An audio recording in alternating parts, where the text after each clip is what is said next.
Hello, Nightmare Tales family. I'm your host, and today I'm taking you inside a house where a family lived for 2 years, facing a fear more terrifying than death itself.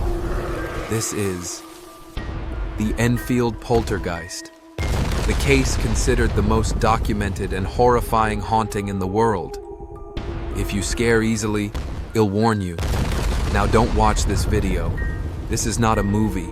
This is real. Location: 284 Green Street, Enfield, London. A seemingly ordinary house, an ordinary family, but after 1977, this house became the most terrifying home in Britain. Everything was normal until one night everything changed. August 30th, 1977. Late at night, Janet and Margaret were sleeping in their room. Sound of heavy furniture sliding. Suddenly, a large wardrobe started moving on its own, as if an invisible force was pushing it. Loud knocks. Then 4 powerful bangs from the walls, followed by sudden silence. What happened in here? Peggy ran into the room, and what she saw changed their lives forever. The next night, Peggy called the police. Officer Caroline Heaps arrived at the house. At first, it seemed like a prank, but then a heavy chair lifted into the air right in front of them and slammed into the wall. I saw the chair moving with my own eyes. There was no one there. I saw the chair I move can't with my explain own it. eyes. Police report. Slowly, all activity focused on 11-year-old Janet. She was lifted from her bed and thrown 20 feet across the room.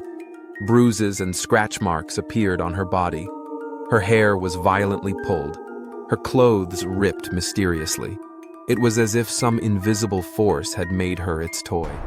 December 1978, in the middle of the night, Janet suddenly screamed. Everyone saw Janet was lifted into the air 4 feet above the ground for a full 30 seconds. Photographer Graham Morris said, "I've been taking pictures for 20 years, but what I saw that night defied the laws of physics."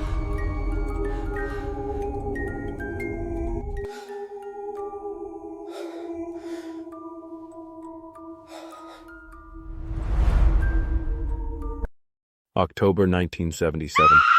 The most terrifying phase began.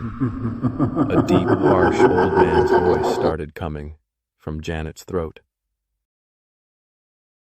My name is Bill Wilkins. I died in this house. My name is Bill Wilkins. I died in this house.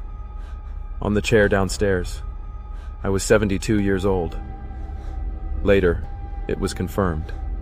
A man named Bill Wilkins had actually died in this very house in 1963 from a brain hemorrhage. But how could an 11-year-old girl possibly know all of this? Maurice Grosse documented over 1,500 paranormal incidents. Original audio, Bill's voice through Janet. "I don't like it here. I want to get out, but something is keeping me trapped." The voice came from Janet's throat, but the words were Bill Wilkins. By 1978, things had gone completely out of control. Why is happening? More than 40 objects would fly across the house every single day. Lego blocks assembled themselves into strange structures. Toys moved on their own. Fires erupted spontaneously. And many times, multiple voices spoke at once.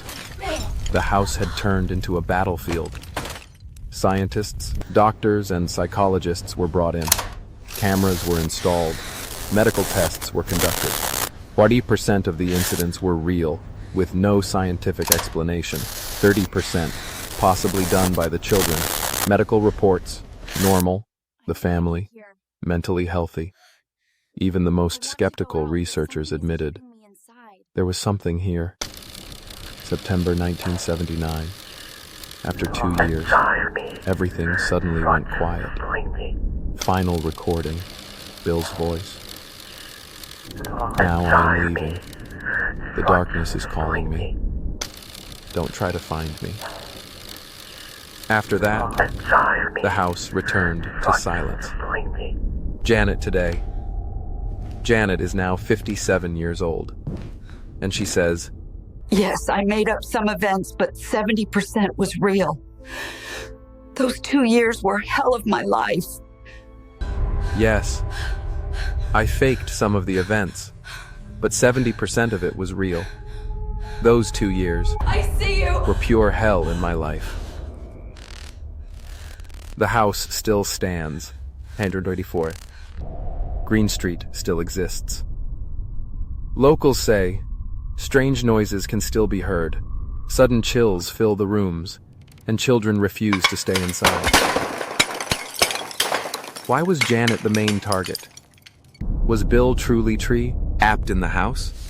Did the levitation actually happen? Even today, people avoid the house because they believe Bill Wilkins never truly left. Maybe, even now, in the shadows, he's watching someone.